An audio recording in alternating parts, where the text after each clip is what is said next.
Channel. आज मैं आप सबको इम्यूनोग्लोब्यूलिन्स के बारे में बताऊंगा। हमारी बॉडी का इम्यून रिस्पॉन्स मुख्तलिफ अक़साम में फैला हुआ है, जिसमें से एक सिस्टम इम्यूनोग्लोब्यूलिन्स का भी है। इसके अलावा हमारी बॉडी के ब्लड के अंदर सेल्स होते हैं, जिसको WBC वाइट ब्लड सेल्स के नाम से याद किया जाता है। उसमें न्यूट्रोफिल्स, बेसोफिल्स, लिम्फोसाइट्स, मोनोसाइट्स और यूसिनोफिल्स ये अपने तरीके से रिस्पॉन्स दिखाते हैं। जबकि एंटीबॉडीज के फॉर्म में हमारी बॉडी के अंदर, ब्लड के अंदर 5 किस्म के एंटीबॉडीज होते हैं, जिसको इम्यूनोग्लोब्यूलिन्स से याद किया जाता है। उसी इम्यूनोग्लोब्यूलिन्स को हम इस वीडियो लेक्चर के अंदर डिस्कस करेंगे, जिसके 5 टाइप्स होते हैं। तो what are immunoglobulins? Immunoglobulins are actually protein in nature. इसका जो ये नाम पड़ा है इम्यूनोग्लोब्यूलिन्स, इम्यून सिस्टम से लिया गया है, और ग्लोब्यूलिन्स आर प्रोटीन। अल्ब्यूमिन और ग्लोब्यूलिन ये दो बड़े प्रोटीन हैं।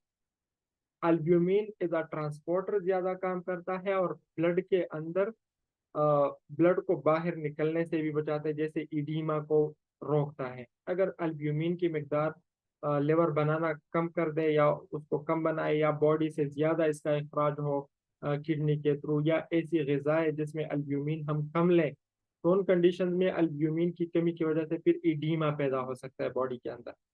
जबकि ग्लोब्यूलिन जो है, इससे ये सारे एंटीबॉडीज, ये इम्यूनोग्लोब्यूलिन बनते हैं, ये इसके लिए रिस्पॉन्सिबल होते हैं। तो चले इसको स्टार्ट करते हैं। What are immunoglobulins? Immunoglobulins are also known as antibodies which are 5 in number.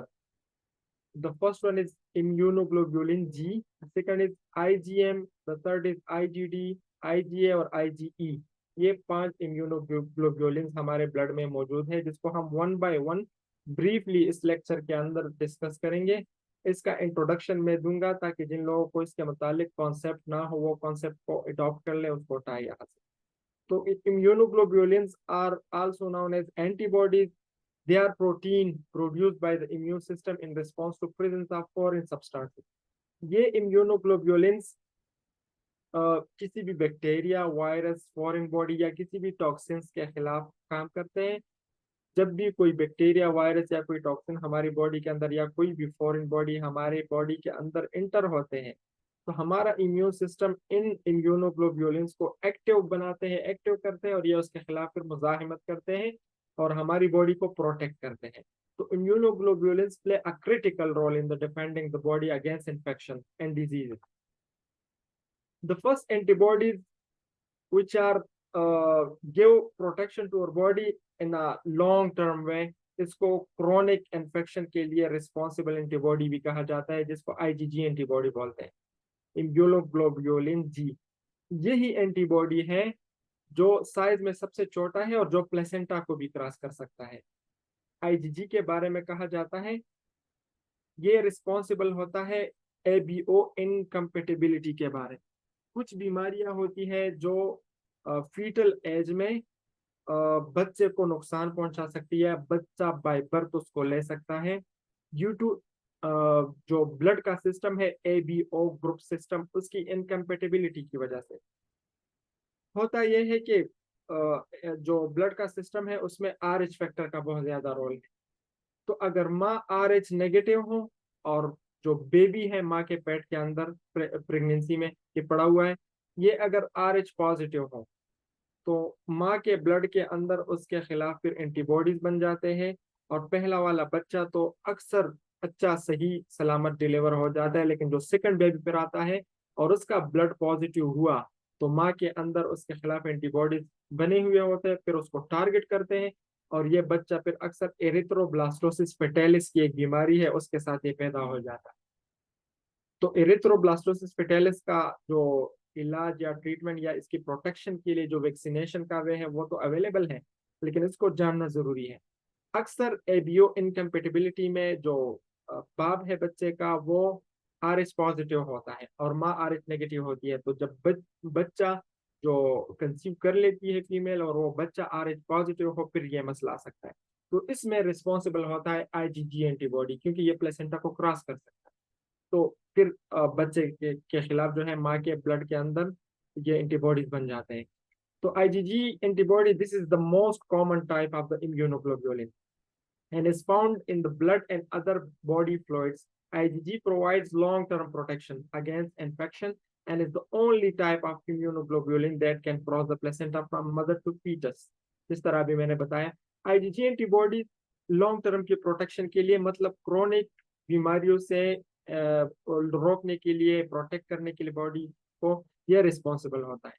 ये लेबोरेटरी में हम मालूम भी कर सकते हैं। अक्सर टाइफिडॉट का नाम या विडाल टेस्ट का नाम आप लोगों ने सुना होगा, या इस किस्म के और भी बहुत सारे टेस्ट होते हैं, जैसे एंटीबॉडीज फॉर ट्यूबरकुलोसिस। उसमें एक IgM को चेक करते हैं, एक IgG को चेक करते हैं।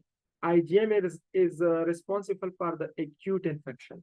अगर किसी बंदे को अभी इन्फेक्शन लगा हो, मौजूदा टाइम में उसको हो, तो उसका IgM रिस्पॉन्सिबल होगा, वो पॉजिटिव आएगा, वो इसके खिलाफ लड़ेगा। अगर IgM नेगेटिव है और IgG पॉजिटिव है, तो इसके मतलब दो हो सकते हैं या दो से ज्यादा भी हो सकते हैं। एक मतलब इसका यह है कि एक्यूट इन्फेक्शन वो कवर हो गया है, लेकिन क्रोनिकली जो इसके ये क्रोनिक में चला गया था, तो उसके खिलाफ एंटीबॉडीज एक्टिव है, ये भी किसी टाइम तक पॉजिटिव आएगा। मतलब इन्फेक्शन नहीं है, लेकिन एंटीबॉडीज पॉजिटिव होने की वजह से वो उसमें पॉजिटिव आ रहे हैं। दूसरा ये हो सकता है कि ये कोई बीमारी इसको लगी है, ये क्रोनिक इन्फ्लामेटरी बीमारी है, तो क्रोनिक इन्फ्लामेटरी बीमारियों के खिलाफ IgG एंटीबॉडी जो है ये रिस्पॉन्सिबल होते हैं। इसके अलावा और भी इसके कई मकासद हो सकते हैं। बाद लोगों के ब्लड में IgM भी पॉजिटिव आ जाता है, IgG भी पॉजिटिव आ जाता है। तो इसका मतलब ये होता है कि उसको एक एक्यूट इन्फेक्शन हुआ था, वो बढ़ के क्रोनिक में भी तब्दील हो गया है, तो पहली वाली बीमारी इसकी ट्रीट नहीं हुई, पहले से है और मजीद चल रहा है इसके बॉडी के अंदर। तो इस तरह के कई मकासद और कई मतलब इसके फिर हो सकते हैं। ये आप लोगों को शेप नजर आ रहा है पांचों के पांच एंटीबॉडीज का। IgG की एंटीबॉडी का शेप IgE, IgD, IgA और इस तरह IgM। इस हिसाब से ये अपने फेगोसाइटोसिस करते हैं और अपने फॉरेन बॉडी को टारगेट करते हैं। दूसरा एंटीबॉडी जो हमारे ब्लड के अंदर है वो है IgM, immunoglobulin M। This is the first immunoglobulin produced in response to an infection and is found in the blood and lymphatic fluid. Blood और लिम्फेटिक फ्लूइड के अंदर पाया जाता है, और जैसे ही कोई फॉरेन बॉडी, कोई बैक्टीरिया, वायरस हमारी बॉडी के अंदर इंटर होता है, तो सबसे पहले लड़ने वाला जो एंटीबॉडी होता है वो IgM एंटीबॉडी है। IgM antibody is effective eight neutralising virus and bacteria. तीसरा हमारे पास जो एंटीबॉडी है वो IgA एंटीबॉडी है। ये IgA एंटीबॉडी ये तमाम बॉडी फ्लूइड्स में पाया जाता है, including tears, saliva and breast milk. और IgA एंटीबॉडी वो नेचुरल एंटीबॉडी है जो बच्चे को सबसे पहले माँ के दूध, माँ के मिल्क से मिलता है। माँ का जो फर्स्ट फीड होता है बच्चे के लिए, जिसको कोलोस्ट्रम कहा जाता है, colostrum is full of IgA antibody. इसीलिए बच्चे को माँ का पहला दूध और जल्दी दूध पिलाना जरूरी होता है, ताकि बच्चे को IgA एंटीबॉडी माँ के दूध से मिले और वो स्ट्रॉन्ग रहे, बीमारियों के खिलाफ उसकी इम्यूनिटी अच्छी हो। ठीक है, तो ये बॉडी फ्लूइड्स में पाया जाता है। IgA antibody provides local protection against infection. जो लोकल इन्फेक्शन होते हैं लोकल एरिया पे, सिस्टमिक इन्फेक्शन को हटा के, सिस्टमिक इन्फेक्शन के लिए IgA और IgM एंटीबॉडीज बड़े बहुत ज्यादा रिस्पॉन्सिबल होते हैं। इसके अलावा उसके साथ और भी जो IgD एंटीबॉडी है वो भी फिर काम करता है। और इसके बाद जो है चौथा एंटीबॉडी हमारे पास IgD एंटीबॉडी है, इम्यूनोग्लोबुलिन D। इम्यूनोग्लोबुलिन डी जो है ये बी लिम्फोसाइट्स के साथ पाए जाते हैं, उसके सरफेस पे पाए जाते हैं। इस पे रिसर्च हो रही है, इसके एग्जैक्ट काम के बारे में अभी अननोन है, लेकिन ये कहा जाता है कि IgD एंटीबॉडी जो है ये बी लिम्फोसाइट्स को एक्टिवेट करने के लिए रिस्पॉन्सिबल होते हैं। तो ये भी इम्यून सिस्टम का एक बहुत बड़ा काम है। बी लिम्फोसाइट एक्चुअली, लिम्फोसाइट दो किस्म के होते हैं जो WBC के मेन सेल्स हैं, एक बी लिम्फोसाइट और एक टी लिम्फोसाइट। तो बी लिम्फोसाइट जो है उसकी एक्टिवेशन के लिए कहा जाता है कि IgD एंटीबॉडी बहुत ज्यादा जरूरी है। तो ये इसका एक मेन काम जो मालूम हुआ है। हमारे पास पांचवा जो एंटीबॉडी है that is immunoglobulin E. Immunoglobulin E तमाम फॉरेन बॉडीज या किसी भी दवाई के एलर्जिक रिएक्शंस के लिए रिस्पॉन्सिबल होता है। यह दवाई जरूरी नहीं है, अगर कोई सांप किसी को डस ले, कोई मक्खी किसी को डस ले, या कोई पैरासाइट इंटर हो जाए, या इसी तरह कोई दवाई, किसी दवाई से किसी बंदे को एलर्जी हो, इन तमाम कंडीशन में एलर्जिक रिएक्शंस के लिए जो इन्वॉल्व रिस्पॉन्सिबल एंटीबॉडी होता है वो आईजीई एंटीबॉडी है। तो ये उस टाइम में एज अ डिफेंस काम करता है, पैरासिटिक इन्फेक्शन के खिलाफ भी इसका काम जो है ये मालूम है। ठीक है, तो that's all about the 5 antibodies. Brief सा इंट्रोडक्शन मैंने दिया, उम्मीद है आप सबको समझ में आया होगा। अगर आप सबका कोई सजेशन है या कोई अपना व्यू शेयर करना है तो कमेंट सेक्शन में आप बता सकते हैं मजीद। और अगले वीडियो तक मजीद वीडियोस पे हम बनाएंगे इंशाल्लाह कि अगले वीडियो तक जो है खुदा हाफिज़।